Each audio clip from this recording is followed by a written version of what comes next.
I screamed.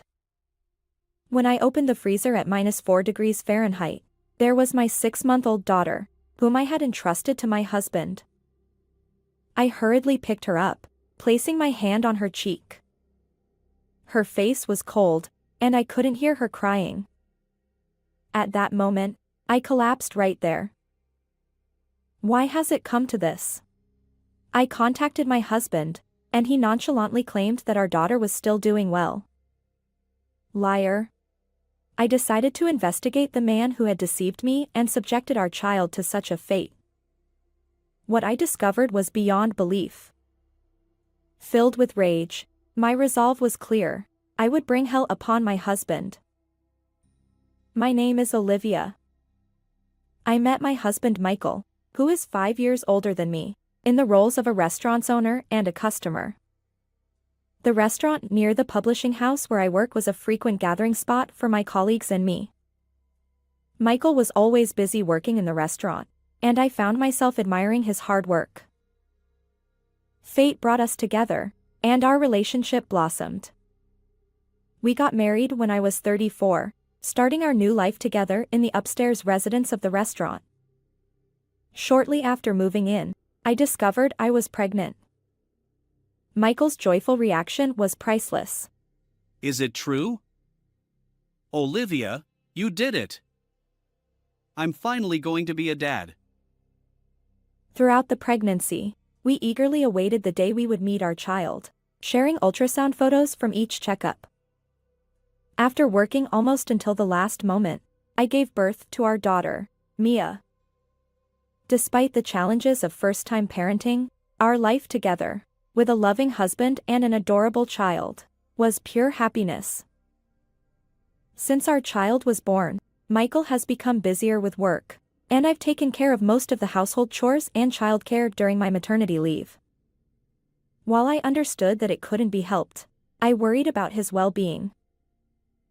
"Aren't you getting enough sleep?" I asked. His response: Well, I'm managing somehow. Our home was on the first floor of the restaurant, so at least he didn't have a commute. However, during this time, there were plans for a new shop, and he would leave every day for meetings, returning late at night. Additionally, he visited other restaurants with employees to develop new menu items after closing his own shop. Mornings were a rush, as he'd sleep until the last minute before preparations began. Unfortunately, this busy schedule left him with very little time for Mia. "Hey, would you accompany me tomorrow on your day off to buy some children's clothes?" No way. I'm tired. Can't you let me sleep on the day the shop is closed? My husband's fatigue from work seems to have affected his mood. When our daughter wakes up in the middle of the night and fusses, he yells, Enough! Make her stop crying.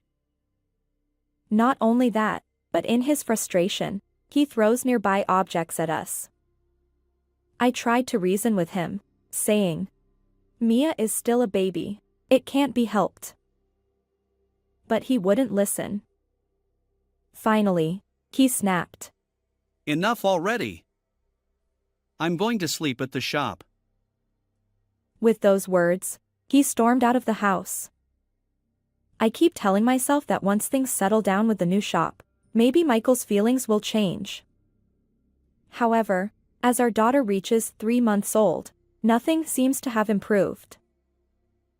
At that time, I received a message from my best friend.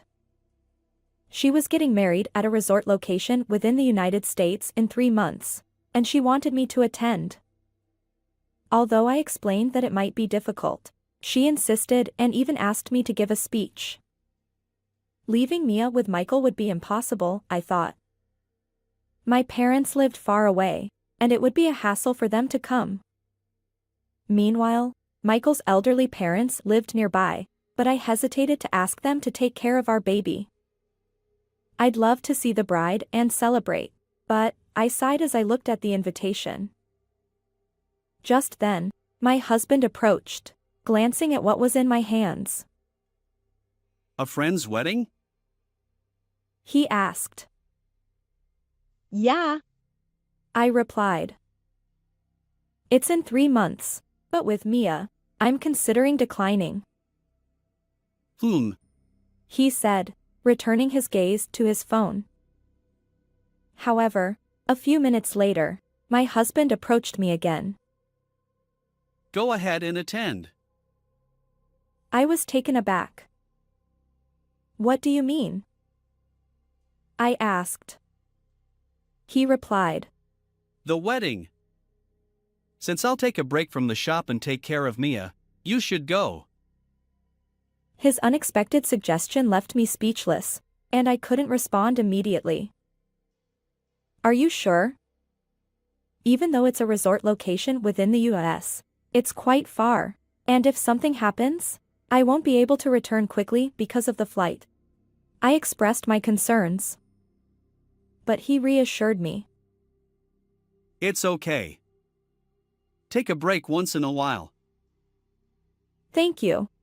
I had honest concerns about my husband, who hadn't been involved in taking care of our daughter much since she was born, being able to handle it alone for several days. However, I didn't want to dampen his enthusiasm, so I swallowed my words and asked him to do it. Over the next 3 months, I carefully taught Michael how to take care of Mia, considering his schedule. And on the day I departed for my friend's wedding, take care. Yeah. Leave it to me. Have a great time. I entrusted our daughter to him and left home as planned. However, upon arriving at the airport, an announcement informed me that the flight was cancelled due to sudden bad weather. I contacted my friend to apologize for the last-minute cancellation. As I tried to call Michael to explain, there was no answer.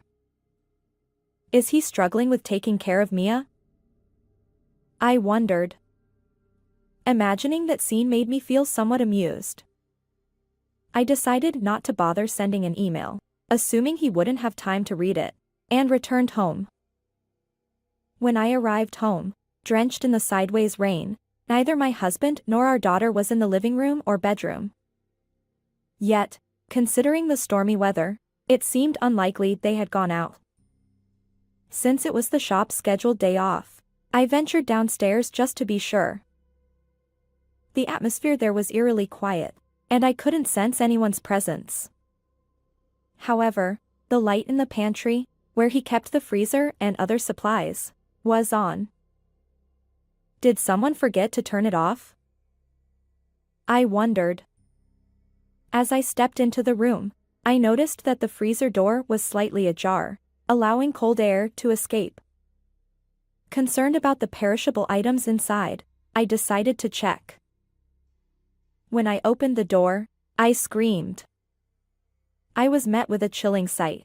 Our 6-month-old daughter, Mia, placed in a basket and stored in the freezer at a bone-chilling -4 degrees Fahrenheit, I immediately pulled her out and held her close. Mia, stay with me. Her face was icy, and she made no sound. Despair washed over me as I cradled her. But I knew I had to act quickly. I called an ambulance, and as they rushed Mia to the emergency room, I silently prayed for her safety. Why did this happen? Where on earth is Michael? I called my husband repeatedly, but each time, it went straight to voicemail without connecting. Frustrated, I decided to test the waters by sending him an email, intentionally asking about our daughter's well-being. To my surprise, I received a message saying, Mia is happily playing. Enjoy the wedding. Yet, at that very moment, our daughter was still receiving medical treatment behind that door. Liar. The rage I felt toward Michael was boiling inside me. It was then that I resolved to seek thorough revenge against him and took action. 3 days later, my husband returned home. Instead of heading for our house, he went straight to the shop. I watched his actions through the baby monitor camera I had installed in the shop from our upstairs residence. Without hesitation, he walked toward the room where the freezer was located. Through the camera, he seemed somewhat frantic. Whoa! His scream echoed all the way to the second floor. I quietly followed him downstairs and stood behind him. He muttered something, almost like a chant. "Why are you shouting so loudly? I can hear you all the way upstairs."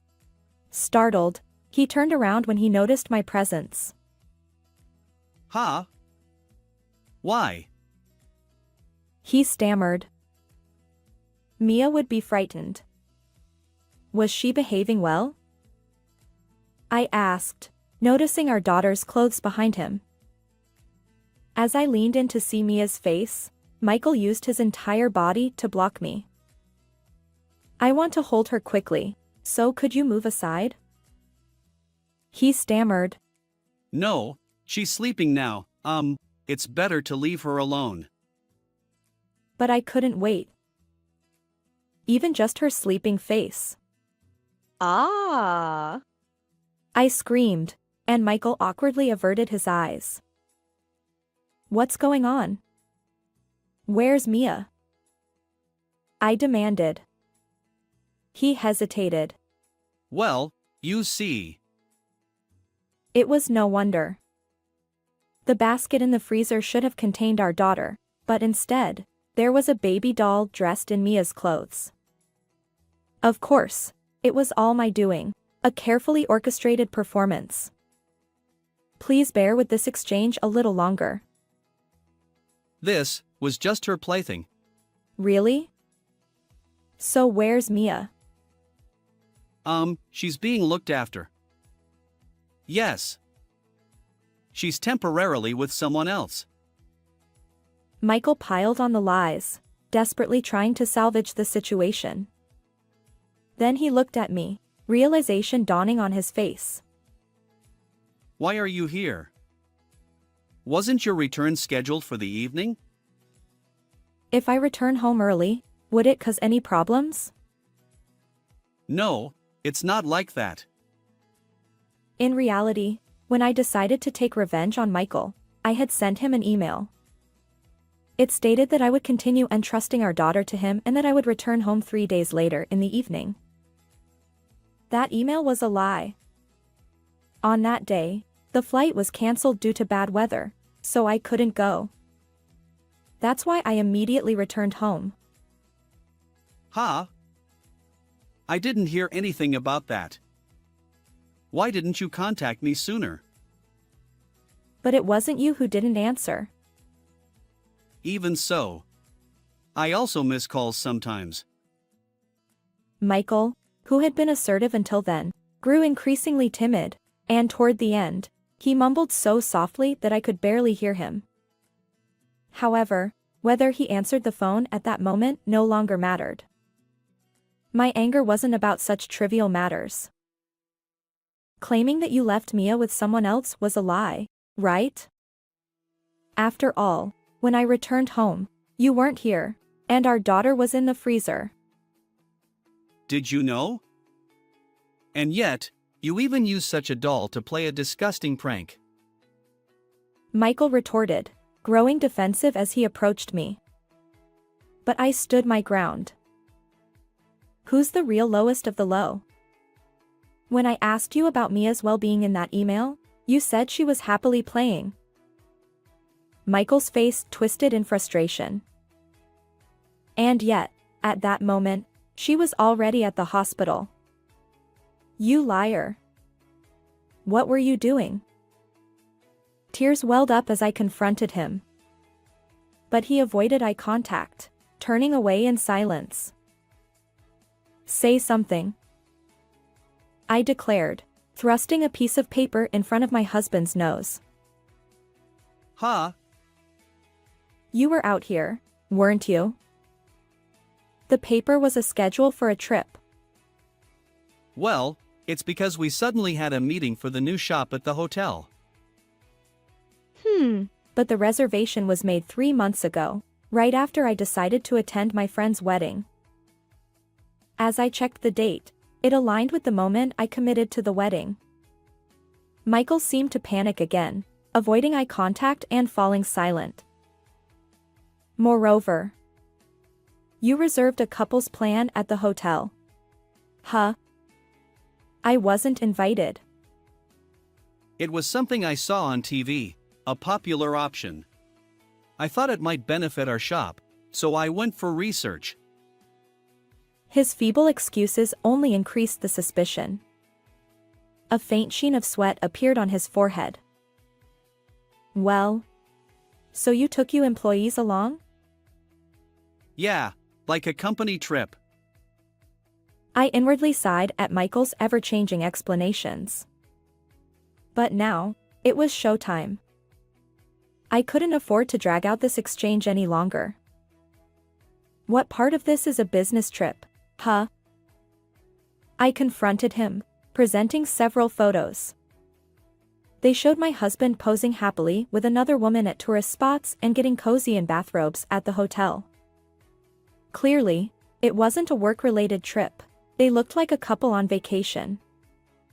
Michael pulled out his phone, glancing between the photos I'd handed him and his screen, looking flustered.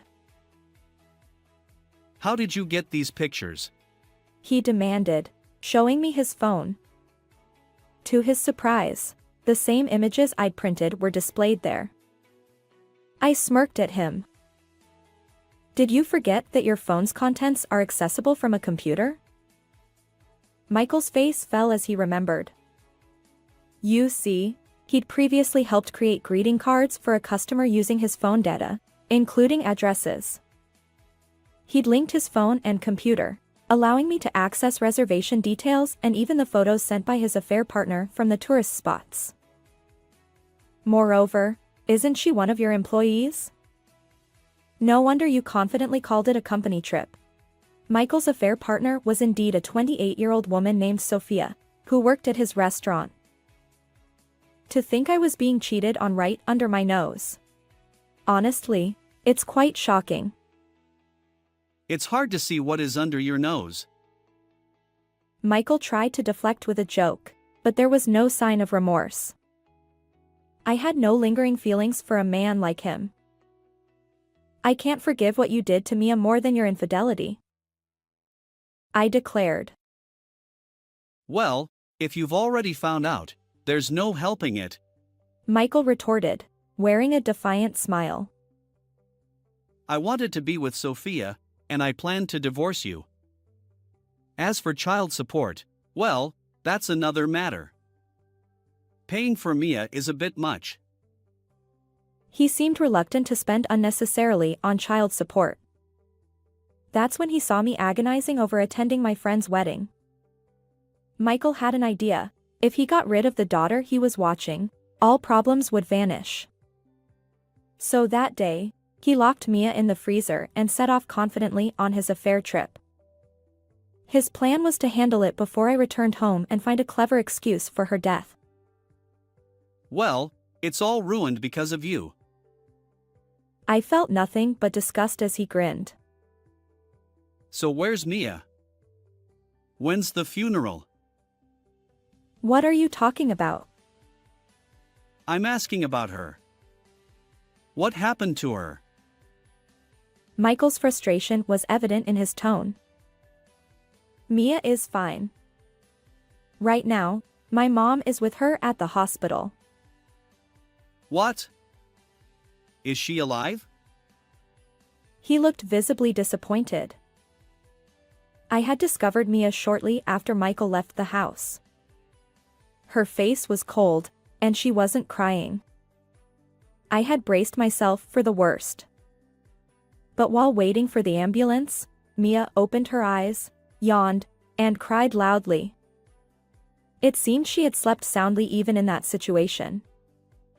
The hospital conducted thorough tests, but there were no abnormalities. Considering her young age, just 6 months, they decided on a slightly longer hospital stay. The freezer had been slightly ajar, and I found her soon after Michael's departure. Mia's survival was a combination of luck, her age, the short time she was inside, and the fortunate circumstances. While I can say this now that she's safe, I'm still amazed by Mia's resilience. How she could sleep soundly anywhere, undisturbed. I'll report this incident to the police, I declared. Huh? Why? She's safe now, so what's the problem? Upon hearing the word police, his eyes widened, and he looked flustered. That's not the issue. What you did could have cost our child's life if things had gone wrong. Damn it. Why didn't the plane fly? If you had attended the wedding, my plan would have been foolproof. He defiantly paced around me, spitting as he spoke. It seemed he lacked any awareness of his wrongdoing. To make him acknowledge his guilt, I planned to involve the police and seek severe consequences. But first, I had another way to teach him a lesson. Regarding this matter, I'll have it written up in the magazine. The reputation of this shop will take a nosedive. Wait a minute. That's unfair. It's an abuse of authority. Michael stopped in his tracks and grabbed my shoulder. But I shook off his hand with all my strength. I'm just doing my job. You may have forgotten, but I used to work for a publishing company, responsible for the magazine section. Before we got married, I frequented my husband's restaurant, which was delicious but not yet popular. So, I wrote an article introducing it in the E-Reporter's Hidden Gem Restaurants section, and it quickly became a thriving establishment. Well, that's how I ended up being appreciated and eventually dating and marrying Michael. My husband knows the impact of being featured in a magazine, so he's quite anxious. I've come this far, and I even have plans for a new branch. If there's a review like that, our sales will plummet, and I'll lose all credibility. It's not something I know about. But if that happens, our livelihood will suffer. You and Mia will be equally affected, won't you? He desperately tried to persuade me, going back and forth. Wait, you were planning to divorce me because you wanted to be with your affair partner, right? Well, then it doesn't matter what happens to us. That's the situation, so the paperwork is already prepared. Sign it here quickly. I'll be claiming alimony and child support too. I fluttered the divorce papers in front of my husband. He snatched them from me and stared at them intently. Finally facing reality, Michael suddenly began apologizing. I'm sorry, please forgive me. I want you to reconsider the divorce, and please keep this from the police. Even as he tearfully pleaded, looking at my husband, I couldn't help but think, what a pitiful person. If an apology is enough, we don't need the police. Regret your actions and live with it. With a firm tone, I pushed him away, and Michael collapsed on the floor, wailing. Afterward, the divorce with my husband was finalized. I demanded a total of $20,000 in compensation for his affair from both him and his lover. Additionally, we agreed that he would pay a lump sum of $63,000 for our daughter's child support. Fearing unnecessary expenses, my husband triggered this incident, unaware of the immense consequences he would face. The police were notified, and Michael was questioned. Subsequently, he was arrested and sentenced to spend some time behind bars. Even without me writing an article, this incident made headlines in the news and was prominently featured in newspapers. Furthermore, social media, where I had shared information about the restaurant, flooded with critical comments regarding the fact that our daughter had been kept in the freezer. The restaurant's reputation plummeted rapidly, leading to its swift demise. My husband, now with no place to return to, faced the consequences of his actions. On the other hand, I started a new life with my daughter. Since Michael had never been involved in parenting, his absence had no impact. Mia is growing up happily, And I'm determined to keep striving for her smile. How did you find this story? Don't forget to subscribe to the channel. Until next time in our next video.